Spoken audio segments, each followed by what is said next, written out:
I think what a lot of people are missing is that all politicians learned from Donald Trump and how he won. Because they did, you think? Yeah, for sure. Donald Trump took over the Republican Party.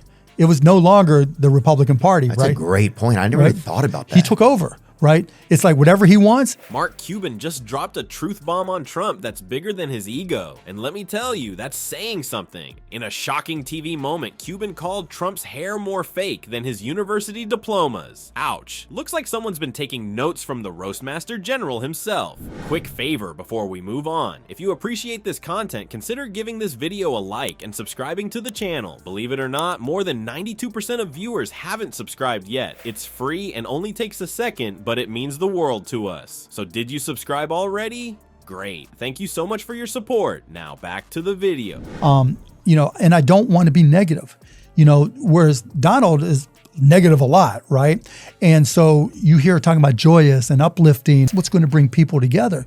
You can't say, I hate Taylor Swift, right? And say, I'm bringing people together. Right. You can't say all the Haitians are bad.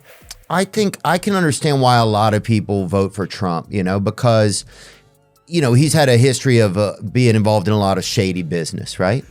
All right, folks, buckle up because Mark Cuban just took Donald Trump to business school. And let's just say our former president might need some extra tutoring. Cuban, the Shark Tank guru and Dallas Mavericks owner, didn't just dip his toes in the water. He cannonballed right into Trump's so-called business empire. So picture this. Cuban's sitting there, cool as a cucumber, probably sipping on some fancy billionaire juice when he starts comparing his business success to Trump's. And boy, oh boy, did he have some choice words for our favorite orange tycoon. First up on Cuban's roast menu, Trump steaks. Remember those? No? Well, neither does anyone else, and that's exactly Cuban's point. He quipped, Trump's steaks were about as successful as a vegetarian BBQ joint in Texas. Ouch. Cuban wasn't done there, though. He went on to say that if those steaks were any indication of Trump's business acumen, we should all be thankful he's not running the country's finances anymore. Oh, wait. But wait, there's more. Cuban then turned his attention to another Trump business flop that most of us have forgotten about. Trump Airlines. Cuban joked, Trump Airlines crashed harder than a paper airplane in a hurricane. He pointed out that while he was busy building successful tech companies, Trump was trying to convince people that slapping his name on a plane would somehow make it fly better. Spoiler alert, it didn't. He tried to fix, I literally went to the White House to talk about healthcare and the shit I'm doing, and he wanted to talk about how he saved $35 billion on Boeing aircrafts. Right. I mean, he was born rich. Right? He's never had to find his, Damon John. Oh, yeah. He's always had good hair, dude. Rich people always have clean hair, I remember. I don't know about that. But how do you, Trump University, Trump Foundation, Trump Soho, just example after example where he ripped off hard-working American. Now, we all know Trump loves to brag about the art of the deal, right? Well, Cuban suggested it might be time for a title change. He proposed the art of the squeal, how to cry bankruptcy and still pretend you're rich. Brutal, but let's be honest, not entirely inaccurate. But Cuban wasn't done yet. He set his sights on Trump University, and boy, did he have some thoughts. Trump University, Cuban mused, where the only thing students learned was how to spot a scam by being in one. He went on to say that if Trump really wanted to teach people about business, he should have just handed out copies of his tax returns as a what not to do guide. As Cuban continued his takedown, you could almost hear Trump's Twitter fingers twitching, ready to fire back. But Cuban was on a roll, building up to what he called Trump's biggest business blunder. Now, I know you're all on the edge of your seats, wondering what could possibly top the list of Trump's business failures. Well, get ready for this bombshell. According to Cuban, Trump's biggest mistake was refusing to divest from his businesses when he became president. Cuban didn't pull any punches here. He said, and I quote, Trump had a golden opportunity to prove he was a real businessman and leader. Instead, he chose to be a glorified hotel manager with a really big side gig. Ouch! Cuban argued that by holding onto his businesses, Trump not only created countless conflicts of interest, but also missed out on the chance to show he could put the country's interests above his own. But Cuban wasn't done twisting the knife. He pointed out that if Trump had put his assets in a blind trust like other presidents, he might have actually made more money. Instead, Cuban chuckled, he spent 4 years trying to make Trump properties great again, while the rest of us just wanted America to be great again. Just when you thought Cuban was done, he shifted gears faster than Trump changes his story. What could possibly be more embarrassing than Trump's business flops? 2 words: hair care. Cuban started off innocently enough, talking about the importance of personal grooming in the business world, but then he dropped a bombshell that made everyone's jaws drop faster than Trump's approval ratings. According to Cuban, Trump's infamous hairdo isn't just a questionable style choice, it's a full-blown cover-up operation. You know, I've heard from some very reliable sources that Trump's hair routine is more complicated than his tax returns, Cuban quipped. Apparently, it takes a team of stylists, 2 cans of hairspray, and a small army of lawyers to keep that golden mop in place. Well, that is a guy who does shady business. Well, but I think that's how a lot of people think. Like, Yeah, really? The reason I've heard of anybody wanting to vote for Donald Trump, literally the best, right? Because you're right? If everything is that shady, then, and he certainly, I mean, he's ripped off, I can't even tell you how many. to be honest, just because they're pretty tough. I mean, they're ridiculous, but they're tough.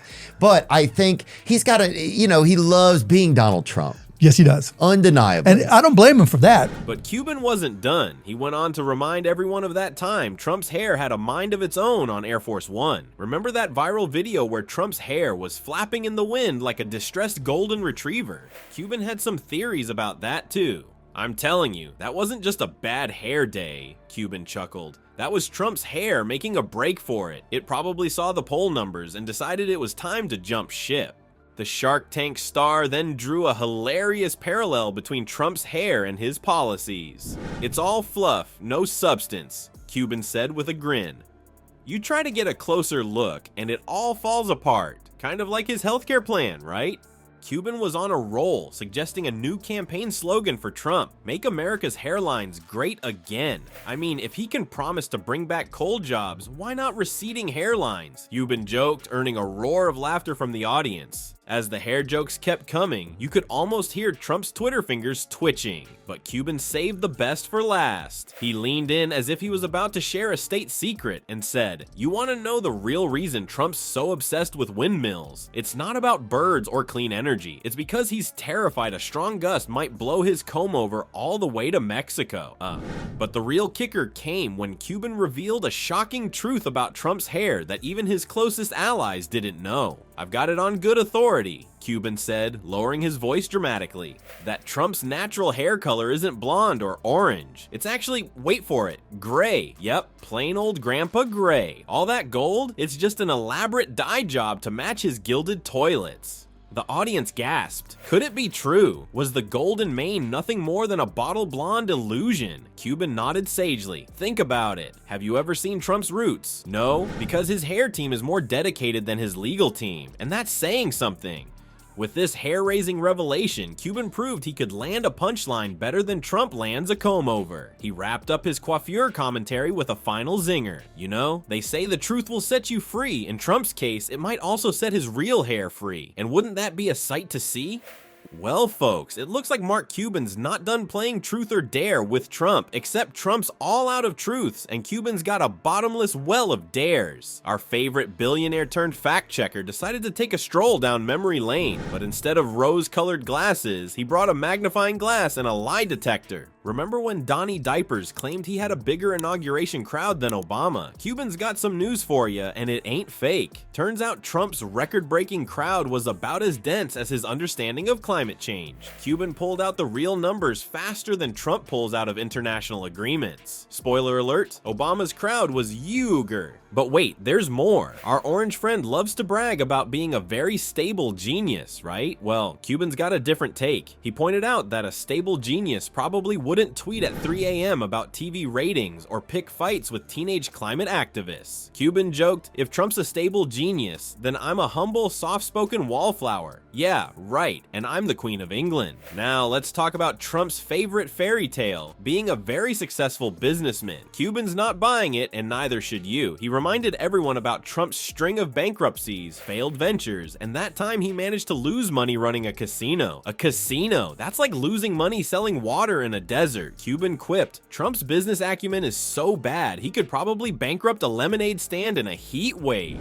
But here's where it gets really juicy. Trump's always bragging about his great memory, right? Well, Cuban's got a different theory. He compared Trump's memory to a goldfish's, and the goldfish came out on top. Cuban pointed out how often Trump doesn't recall things when it's convenient, like those pesky campaign finance violations or conversations with foreign leaders. Trump's memory is so selective, it makes a Vegas buffet look like a well-balanced meal, Cuban joked. As Cuban kept dropping truth bombs, you could almost hear Trump shouting fake news at his TV. But here's the kicker. Cuban saved the best for last. He exposed Trump's biggest lie, the one that'll make you question everything you thought you knew about the guy.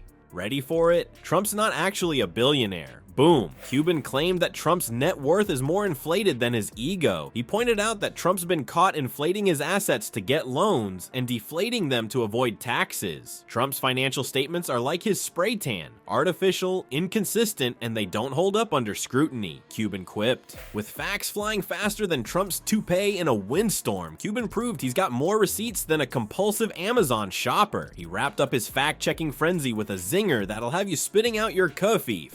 Trump's not just spinning tales, he's running a full-blown fairy tale factory, and the only thing more fragile than his ego is the house of cards he calls an empire. Just when you thought Cuban was done roasting Trump like a marshmallow at a campfire, he pulls a move that'll make your jaw hit the floor faster than Trump's approval ratings. Our favorite billionaire shark isn't going soft, folks. He's playing 4D chess while Trump's still figuring out how to set up a checkers board.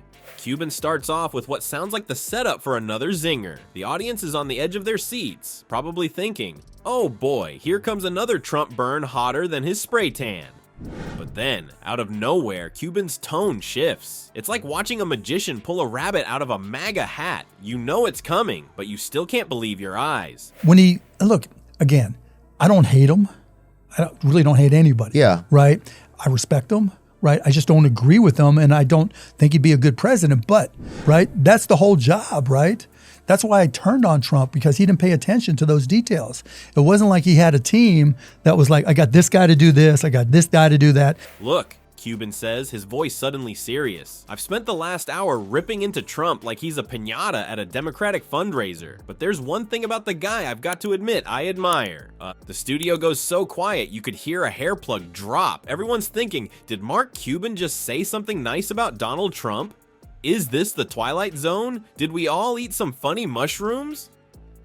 Cuban continues, Trump's got a knack for branding that's sharper than his Twitter comebacks. The guy could sell ice to an Eskimo and convince them it's a luxury import. He pauses, letting that sink in like a stone in quicksand. Now, I'm not saying I agree with what he's selling, but you've got to give credit where credit's due. The man knows how to market himself. It's a moment so unexpected you half expect to see pigs flying outside the studio windows. Cuban, the guy who's been dunking on Trump harder than LeBron James in a kiddie pool, is actually tossing him a compliment. It's like seeing the Grinch hand out Christmas presents or finding out that broccoli tastes like chocolate. It just doesn't compute. But Cuban's not done. He's got more to say about this surprising nugget of praise.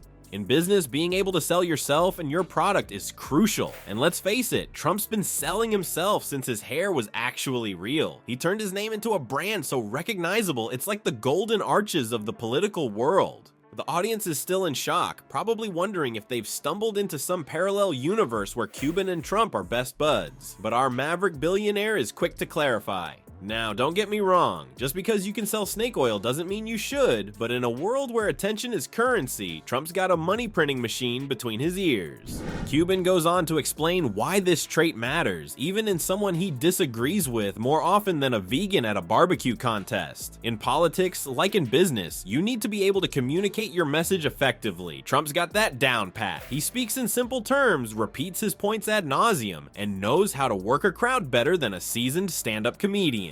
But just when you think Cuban's gone soft, he throws in a zinger that reminds us why we love him. Of course, it would be nice if he used those powers for good instead of evil. You know, like actually trying to unite the country instead of dividing it faster than his hairline is receding. The studio erupts in laughter, and you can almost hear the collective sigh of relief. For a moment there, it looked like hell had frozen over and Cuban had joined the Trump train. But nope, he's just proving he can be fair and balanced, unlike some news networks we know. Well, folks, it looks like Mark Cuban just served Donald Trump a spicy reality sandwich, and it's got more bite than Trump's infamous taco bowl tweet. Cuban's takedown was sharper than the creases in Trump's ill-fitting suits, and probably left a bigger mark than those mysterious orange stains on his collar. But hey, whether you're Team Cuban or Team Trump, one thing's crystal clear: this political smackdown is far from over. It's like watching two billionaires in a slap fight, except one of them actually knows how to run a business. As the dust settles and the Twitter birds start chirping, we're all left wondering, who'll Trump tweet about first, Cuban or the fake news covering this story? My money's on both, probably in the same 280 character rant. Either way, it's gonna be huge.